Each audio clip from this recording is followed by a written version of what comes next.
مگے قرآن آیا ہے، مگے ذیشان آیا۔ بسم اللہ الرحمن الرحیم۔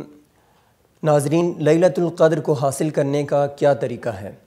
تو اس میں 2-3 طریقے آپ کے سامنے رکھتا ہوں کہ سب سے پہلے جب رمضان شروع ہوتا ہے، رمضان شروع ہوتے ہی ہمیں اللہ تبارک و تعالیٰ سے لیلۃ القدر کو حاصل کرنے کی توفیق مانگنی چاہیے، کیونکہ کوئی بھی کام اللہ کی توفیق کے بغیر نہیں ہوتا۔ اللہ جسے چاہتا ہے وہی اس کو عطا کرتا ہے۔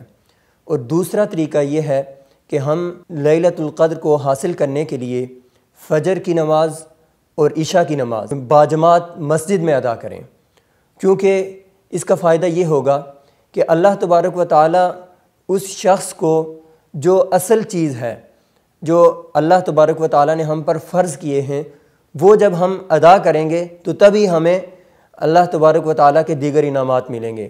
اگر ہم اللہ تبارک و تعالیٰ کی فرض کردہ چیزوں کو ہی ہم ترک کر دیں گے تو پھر ہمیں وہ اللہ تبارک و تعالیٰ وہ زائد چیزیں نہیں دیں گے۔ اور تیسری چیز یہ ہے کہ جب ہم لیلۃ القدر کو حاصل کرنے کی کوشش کریں تو اس کے لیے ضروری ہے کہ ہم ہر رات کو، رمضان المبارک کی ہر رات کو، اور خصوصاً آخری عشرے میں یعنی آخری 10 راتیں ہم کچھ نہ کچھ قیام لازمی کریں۔ جب ہم کچھ نہ کچھ قیام کریں گے تو اس کا مطلب ہے کہ ہم آخری عشرے میں جب قیام کریں گے تو وہ ان میں سے کوئی ایک رات جو ہے وہ لیلۃ القدر ہوگی۔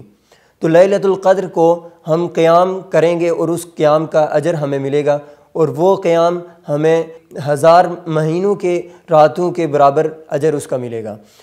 اور اس کو اس لیے بھی کرنا ہے کہ نبی صلی اللہ علیہ وسلم نے فرمایا کہ من قام لیلۃ القدر ایمانا و احتسابا غفر له ما تقدم من ذنبہ، جو لیلۃ القدر کا قیام ایمان اور ثواب کی اجر کی وجہ سے وہ اس قیام کو کرتا ہے تو اللہ تبارک و تعالیٰ اس کے گزشتہ تمام گناہوں کو معاف کر دیتا ہے۔